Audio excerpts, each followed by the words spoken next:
Well, Robin, you came to Dallas not long ago, and I was out of town and didn't get to see you. Did it go good? Went well. I lived. It was wonderful. I played there. It was the Rainbow Musical, I think. You were there long enough to get a Texas accent? I did. I'm just so happy to be there. It was great. I went all over Texas. Played Lubbock. Lubbock was great. I have a little T-shirt that says "Ski Lubbock." I have played San Antonio, Austin, Houston. It was great because I'd never been to Texas before. And Get you some boots and a hat? No, ma'am. Never bought the boots. Just a lot of hats, though. A couple of hats from Gillies and Billy Bob's. Hey, yeah, Billy Bob's. Billy Bob. What an incredible place. Yeah, you check that out. 25 bars, no waiting. Lots of people. The rodeo, it was great to see people like 2 o'clock in the morning try and get on a bull, and the bull's going, next. It's incredible. But we are here to talk about the world according to Garp, and you are Garp, and this is no Mork from Ork. No, ma'am.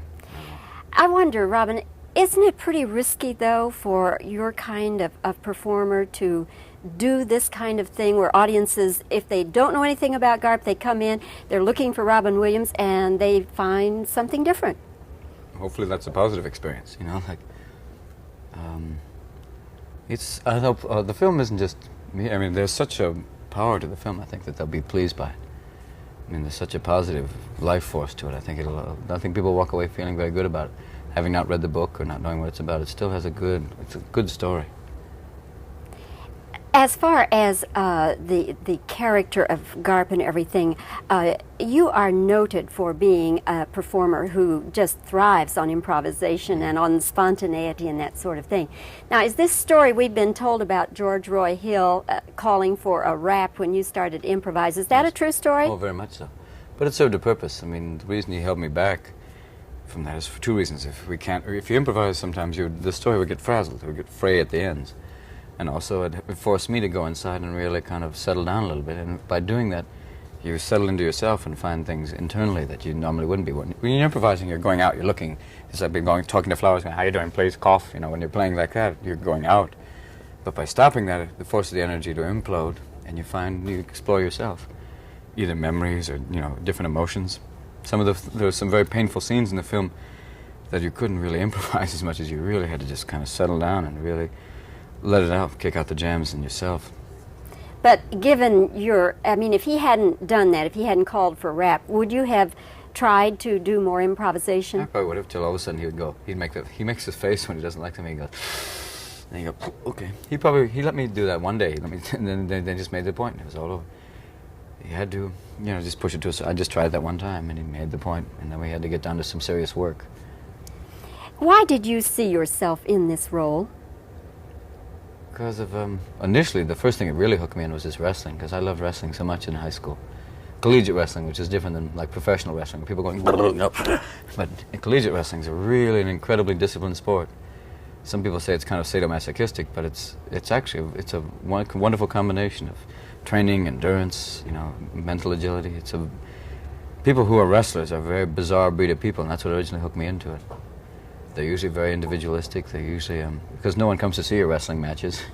Usually you're in a small, steamy room. It's always bizarre. I don't know if we can put this on TV, but I used to have my mother and father come see me wrestle once, and every time I was winning, but every so often the coach would yell, crotch ride, crotch ride. No, Mom's going, no, that's lovely. But it's a wonderful sport. I mean, I really loved it. It gives you a great feeling about yourself.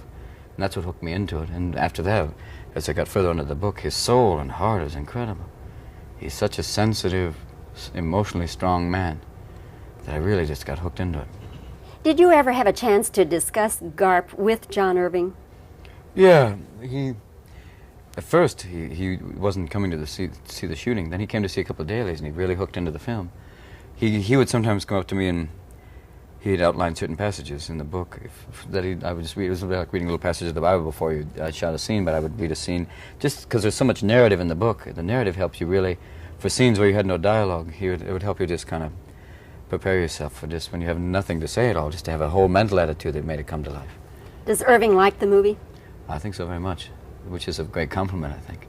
I think he feels very positive about it, which makes me feel like, whew, okay. Hey, Mr. Tolstoy, how do you like that play? Yeah, it's okay. Hey, Mr. Melville, that's some fish, huh?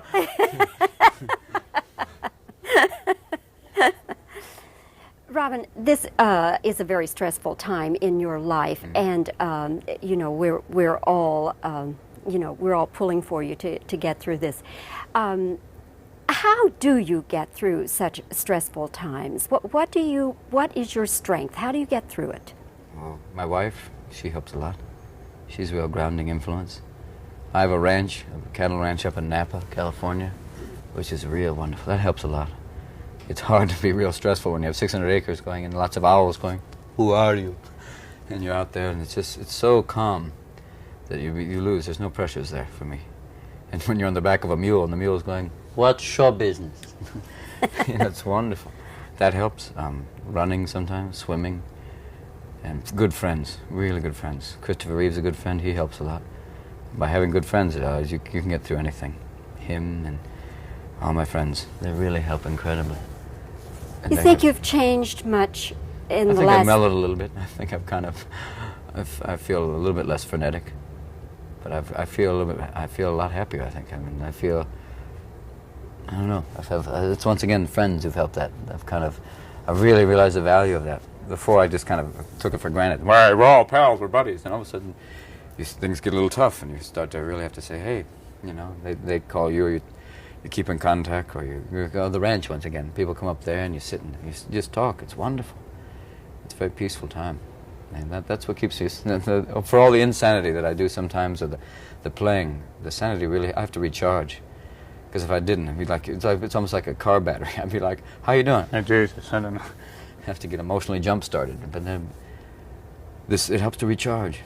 And this film helped to recharge me too, because the people in it are so warm and kind, and the people on the set were wonderful. When a guy on the set married one of the crew married another member of the crew, so it's like it was a wonderful family, and that helped. And I also want to start my own family. That film also got me going on that. It feels like a little home family starter kit. Is your wife pregnant? Is that what you're saying? Not yet. I don't know. Is she? Is the rabbit dead? There's a rabbit going, "It's a boy." I don't know. Do you? What? You know? No. Oh, I get strange vibes. Gene Dixon going. Yeah, I get a lot of strange vibes, Robin. I hope soon. I'm trying. Okay. I'm firing all the shots I can. Say hi to Fort Worth too. I love that. Listen, did you meet Billy Bob and Spencer? No, I didn't get to. Okay, you got to come back, and we'll all go to Billy Bob's. Bob. Oh, Mr. Williams, come over here. Is that the Eiffel Tower? That's just for the kids. It's incredible. Big. I stayed at the Hotel Anatole there. That was that place. The Sistine Chapel is designed by Neiman Marcus. It was incredible. It was like, those tapestries, you like those? There's a few nice things up there. It was incredible. You got our number pretty good, Robin. Oh, you weren't alone, but you got lots our of names number. like Billy Bob, Joe, Gene, Joe, Carzo, Jeff.